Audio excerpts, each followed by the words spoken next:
The first time anyone noticed the money was missing, it wasn't dramatic. No alarms, no shouting, no masked robber running through the lobby.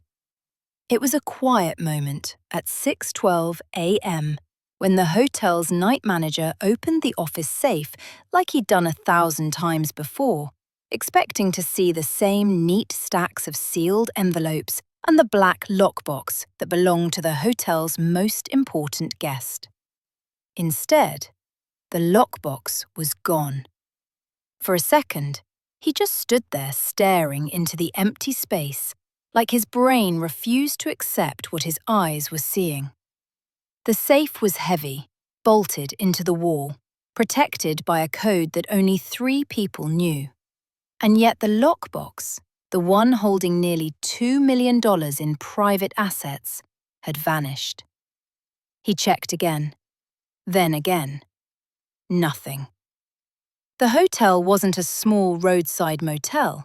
It was a high-end place in downtown Chicago, a tall building with polished floors, security cameras, and guests who paid more per night than some people earned in a week. The kind of hotel where mistakes didn't happen, and theft was supposed to be impossible. But it happened anyway, and within 30 minutes, the building was no longer calm. Security was called. The general manager arrived in a rush, still buttoning his shirt. The night staff stood in a tight group near the office, confused and scared. The police came next, and as the morning sun climbed behind the city skyline, the hotel turned into a quiet crime scene. At first, everyone assumed it was an inside job. It had to be. No one could access the safe without codes.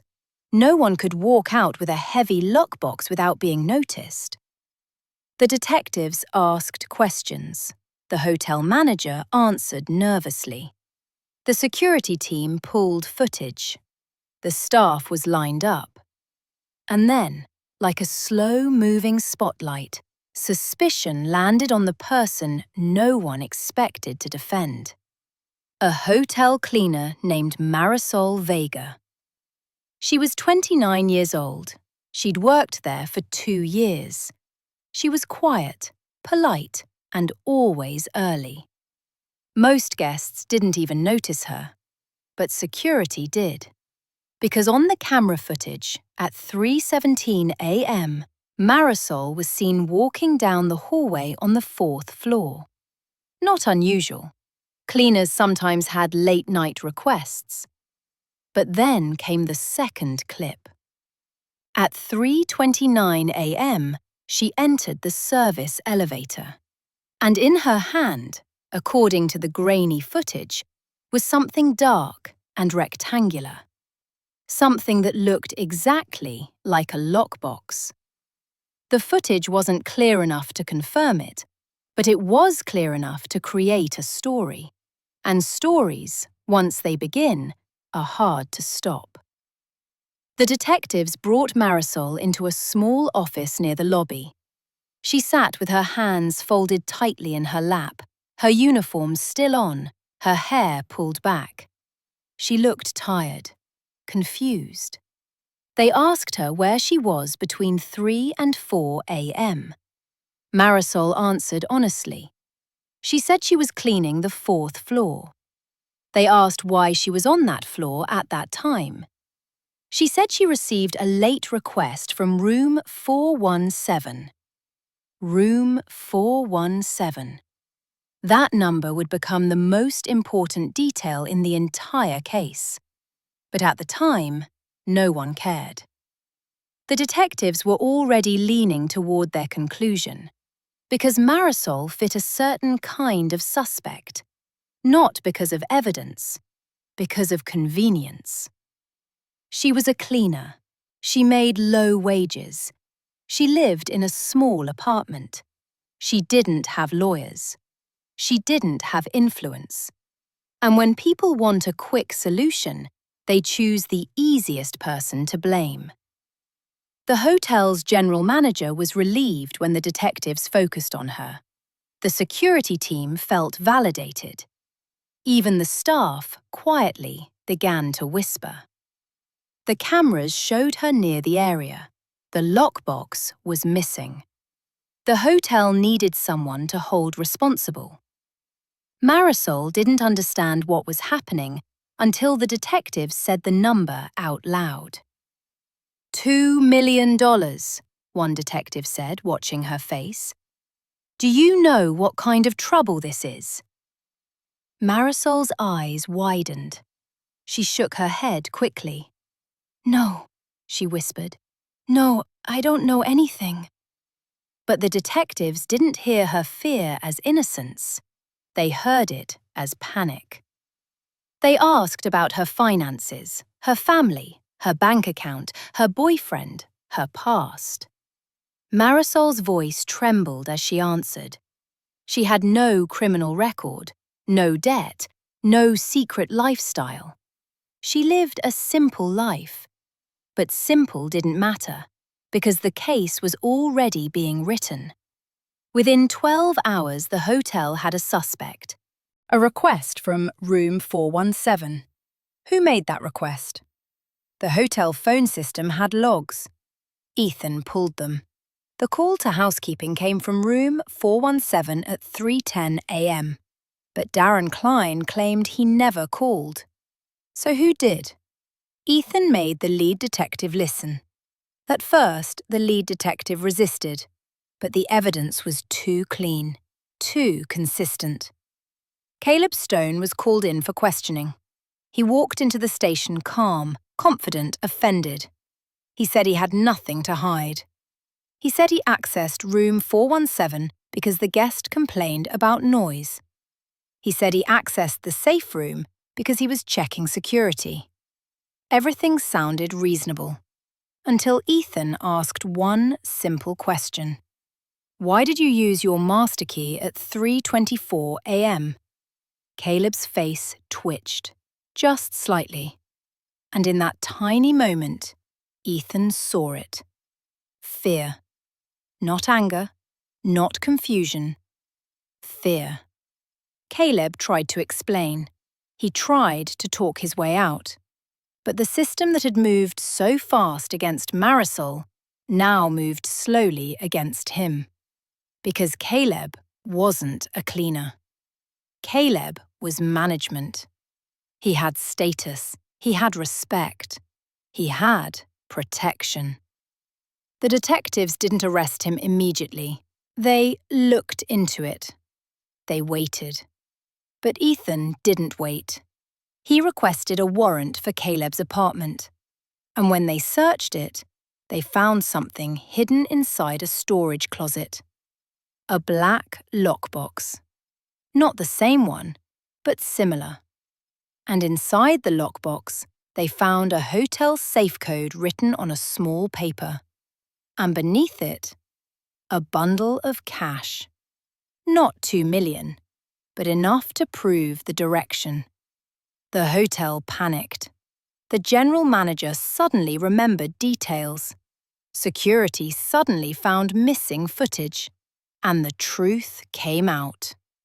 Caleb Stone had been running a quiet scheme. Not just one theft, several.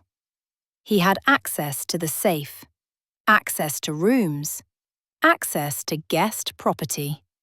He didn't steal from everyone. He stole from the guests who wouldn't report it. The guests who wanted privacy.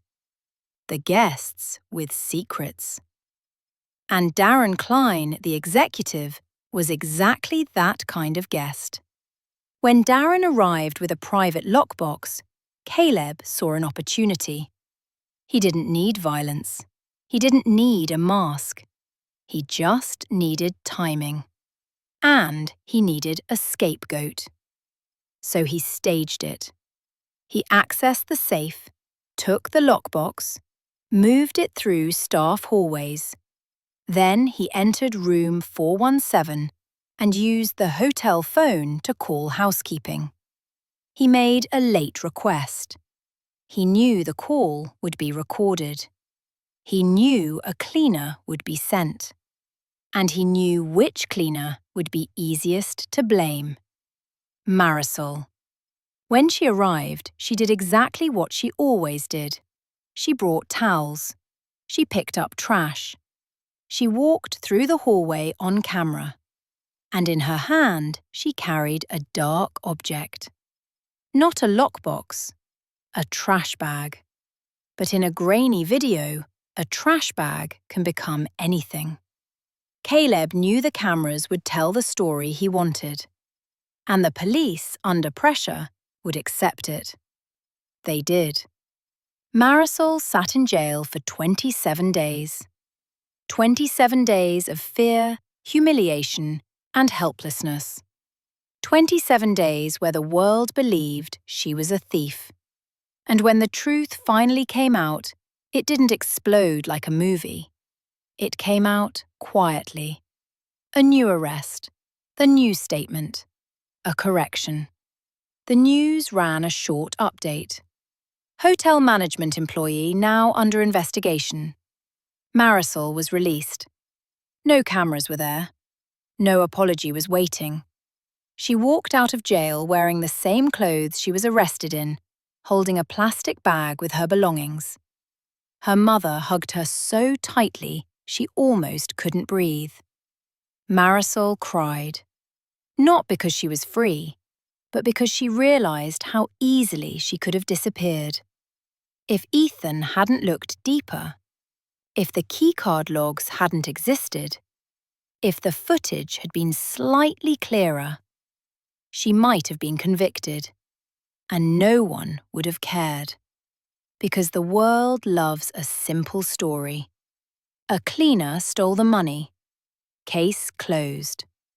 The hotel offered her a settlement, not because they felt guilty, because they wanted silence. Marisol refused at first. Then she accepted, not because she wanted money, but because she needed to survive. She never went back to the hotel industry. The experience broke something in her. Not her spirit, her trust. Caleb Stone was sentenced years later. The stolen money was partially recovered. Not all of it. Some of it vanished into places the police never found. Darren Klein, the executive, never publicly spoke about the case. And the hotel? The hotel continued operating. Guests came and went. The lobby stayed polished. The floors stayed shiny. New cleaners arrived. New managers smiled. And Room 417 became just another door in a hallway. But for Marisol, that door was never just a room. It was the moment she learned the most terrifying truth about being innocent. Innocence doesn't protect you. Evidence does. And sometimes the system doesn't look for evidence. Sometimes it looks for someone convenient. And within 24, the news picked it up. A hotel employee suspected in multi-million-dollar theft. Marisol's name wasn't released at first, but it didn't take long. The hotel suspended her immediately.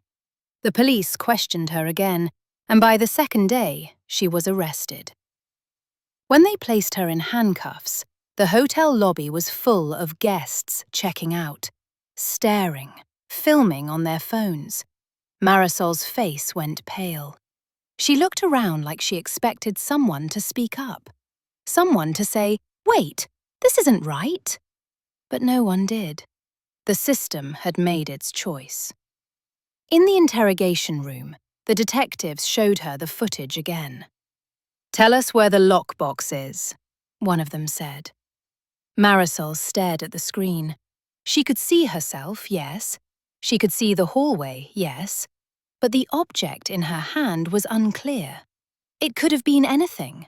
A cleaning supply container, a small trash bag, a folded towel. But when people want to see something, they see it. Marisol kept repeating the same thing. "I cleaned the floor. I got a request." I didn't take anything. The detectives asked her about room 417. Marisol said the guest called for extra towels and a trash pickup. She said she knocked, the door opened slightly, and a man's voice told her to leave the towels outside. She never stepped inside.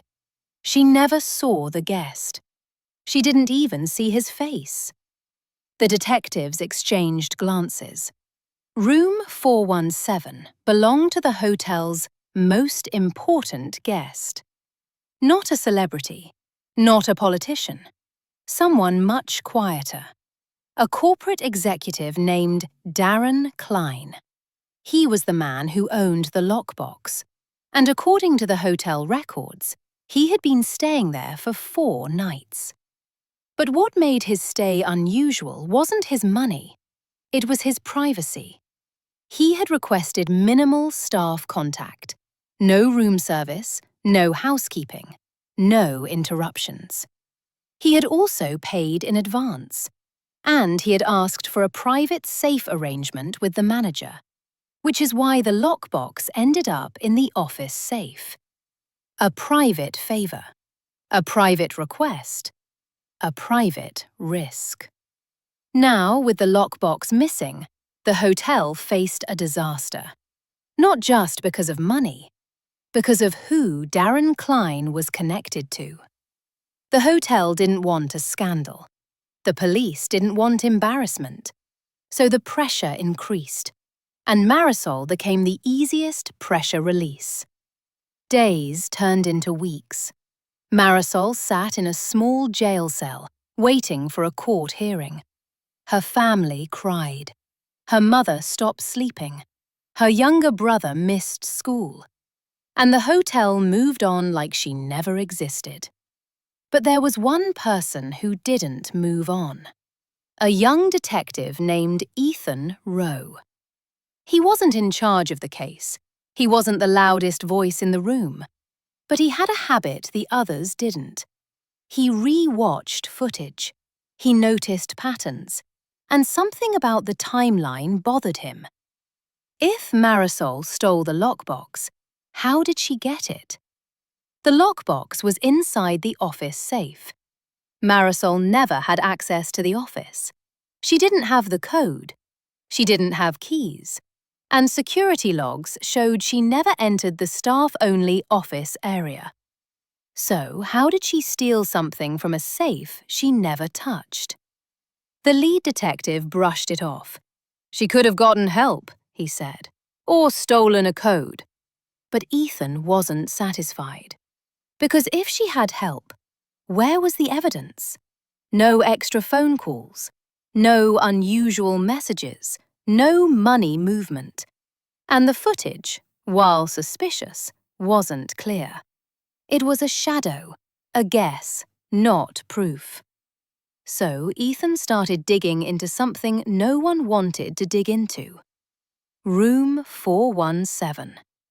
He requested the keycard logs. And that's when the case cracked open.